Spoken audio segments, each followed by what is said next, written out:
Assalamualaikum warahmatullahi wabarakatuh. Apa kabar teman-teman hari ini? Semoga teman-teman semua selalu diberikan kesehatan. Amin. Pada kesempatan ini kami dari kelompok 9 akan menjelaskan tentang metode memahami sumber ajaran Islam part yang kedua. Tema yang akan kita bahas yang pertama, metodologi pemikiran modern. Yang kedua, metodologi pendidikan Islam. Yang ketiga, metodologi tekstualitas dan kontekstualitas. Yang keempat, metodologi muqaranah mazhab. Sebelumnya, perkenalkan, nama saya Ilma Nafiah dan rekan saya Dewi Nuraini. Kita akan masuk ke pembahasan yang pertama, yaitu metodologi pemikiran modern. Yang akan kita bahas yang pertama, pengertian metodologi pemikiran modern. Yang kedua, model gerakan pembaharuan pemikiran modern dalam Islam. Metodologi pemikiran modern dalam pengertiannya yang pertama, modern dalam bahasa Arab dikenal dengan tasydid yang artinya pembaharuan. Konteks pemikiran modern dalam Islam merupakan wacana yang mengawali perubahan mendasar bagi Islam sebagai suatu nilai ajaran dan umatnya sebagai pembuat arus perubahan tersebut. Secara garis besar, pengertian ini mengandung makna, yaitu upaya atau aktivitas untuk mengubah kehidupan manusia dari keadaan yang sedang berlangsung kepada keadaan yang baru yang hendak diwujudkan. Kita akan masuk pada pembahasan yang kedua, yaitu model gerakan pembaharuan pemikiran modern dalam Islam.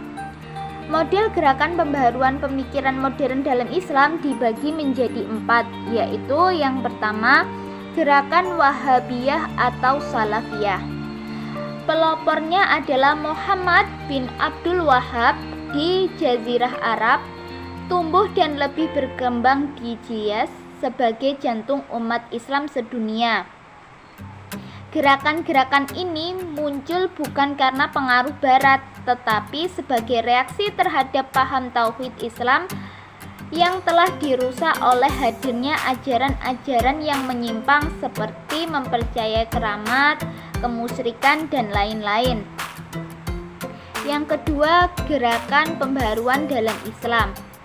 Gerakan pembaharuan dalam Islam ini dipelopori oleh Jamaluddin Afghani, kemudian diikuti dan dikembangkan oleh Muhammad Abduh dan dilanjutkan oleh muridnya Rashid Ridla. Gerakan ini menolak selalu bersandar pada kejayaan Islam masa lalu dan lebih memilih hikmah-hikmah yang dapat diambil dari masa itu, kemudian menghidupkannya kembali di tengah-tengah kaum muslimin. Ide-ide atau pemikiran dasarnya sebagai berikut. Yang pertama, kembali kepada sumber dasar ajaran Islam yang sebenarnya, yaitu Al-Quran dan Al-Hadis. Pintu isnad tetap terbuka. Yang ketiga, akal adalah alat untuk melakukan ijtihad. Yang keempat, percaya kepada hukum alam. Maksudnya di sini hukum alam yang tidak bertentangan dengan Islam yang sebenarnya. Yang kelima, percaya kepada kebebasan berkehendak dan bertindak seperti paham Qadariyah. Ketiga adalah westernisme dalam Islam. Westernisme diartikan sebagai paham kebarat-baratan atau berkiblat ke barat. Paham ini mengajak umat Islam untuk menerima dan mengadopsi pengetahuan Barat dan semua itu yang berasal dari Barat. Gerakan ini tumbuh dan berkembang di India. Umat Islam India akan mengalami kemajuan jika bukan hanya mempelajari dengan Barat, tetapi sebaiknya bekerja sama dengan Barat. Yang keempat, Sekularisme dalam Islam tumbuh dan berkembang di Turki sebagai pusat politik Islam bekas Daulah Utsmaniyah. Pelopornya adalah Mustafa Kemal Atatürk. Untuk yang selanjutnya kita akan membahas metodologi pendidikan Islam. Yang akan kita bahas ada 4 subtema. Yang pertama, metodologi pendidikan Islam dalam Al-Quran, falsafah pendidikan Islam, metode pembelajaran pendidikan Islam, dan yang keempat, metodologi pendidikan Islam dalam rumah atau keluarga.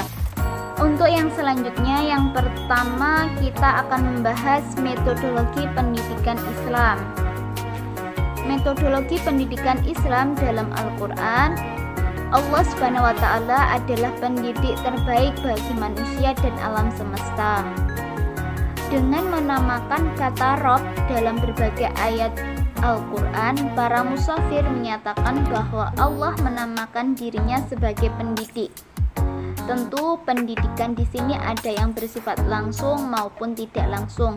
Akan tetapi dalam semua aktivitas yang dilakukan oleh manusia dipastikan ada didikan atau campur tangan Allah di dalamnya.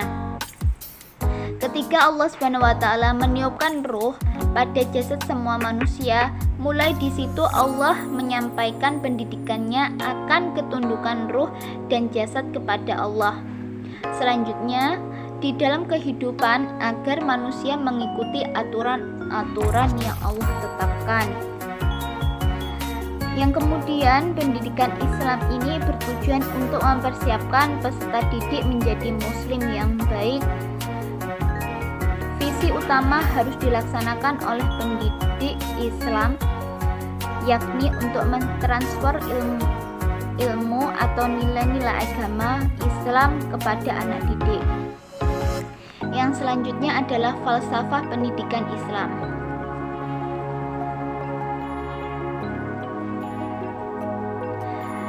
Para ahli pendidikan Islam menunjukkan bahwa proses pendidikan agama Islam lebih banyak terkonsentrasi pada persoalan-persoalan teoritis keagamaan yang bersifat kognitif semata serta amalan-amalan ibadah praktis.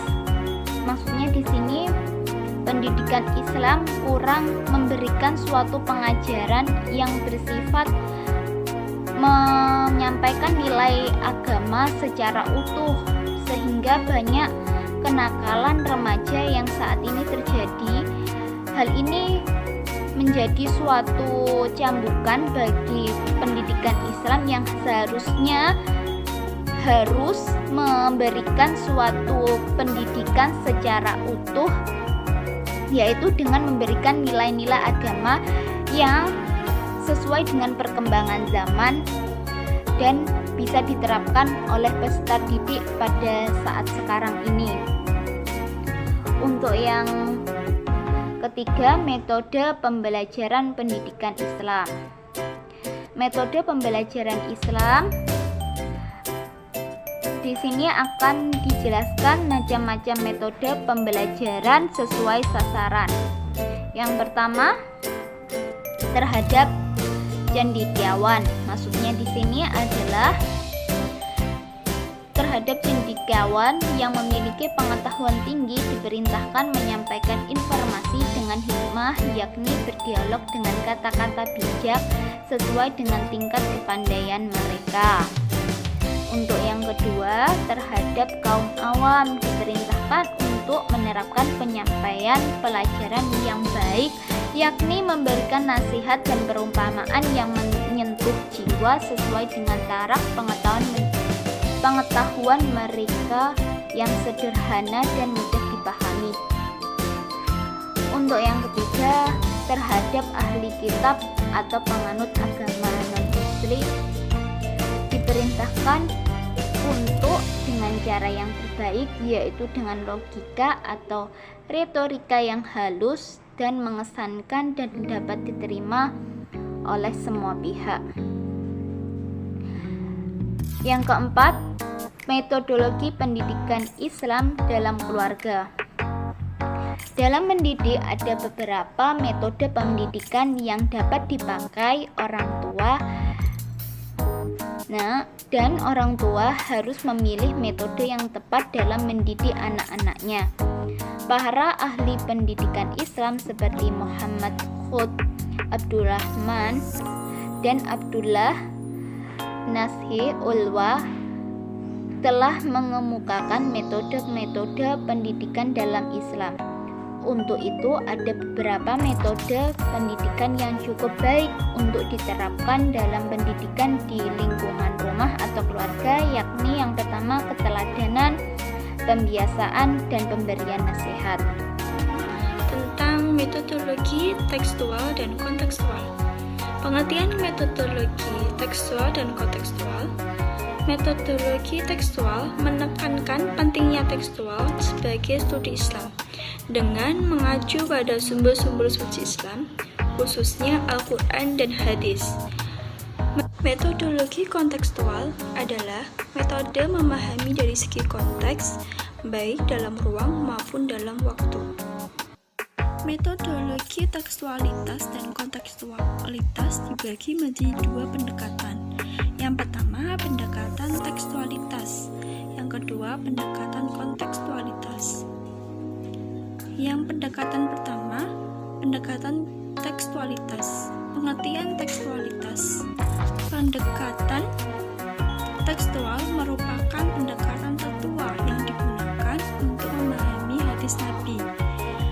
Pendekatan tekstual dapat dilihat dalam tiga pendekatan. Yang pertama, pendekatan kebahasaan. Yang kedua, pendekatan usul fikih. Yang ketiga, pendekatan takwil. Selanjutnya, ada pendekatan kontekstualitas. Pengertian kontekstualitas ada dua. Yang pertama, pendekatan kontekstual adalah memahami makna dan maksud hadis dengan melihat dan memeriksa konteksnya. Yang kedua, pendekatan kontekstual dipraktekkan sejak awal oleh sebagian sahabat Nabi, bahkan ketika Nabi masih hidup. Selanjutnya, ada metodologi muqaranah mazhab. Pengertian metodologi muqaranah mazhab. Secara etimologi, muqaranah berarti membandingkan. Bahasa mazhab berarti jalan atau tempat yang dilalui seseorang. Mazhab muqaranah adalah bidang yang mengaji dan membahas hukum yang dikandung dalam berbagai mazhab dengan membandingkannya untuk melihat tingkat keujah yang dimiliki oleh masing-masing mazhab tersebut dan mencari kebersamaan dan perbedaannya. Selanjutnya, metodologi muqaranah mazhab dibagi menjadi tiga. Yang pertama, membandingkan antara ayat satu dengan ayat lainnya. Yang kedua, membandingkan ayat Al-Quran dengan matan hadis. Yang ketiga, membandingkan pendapat musyawarah.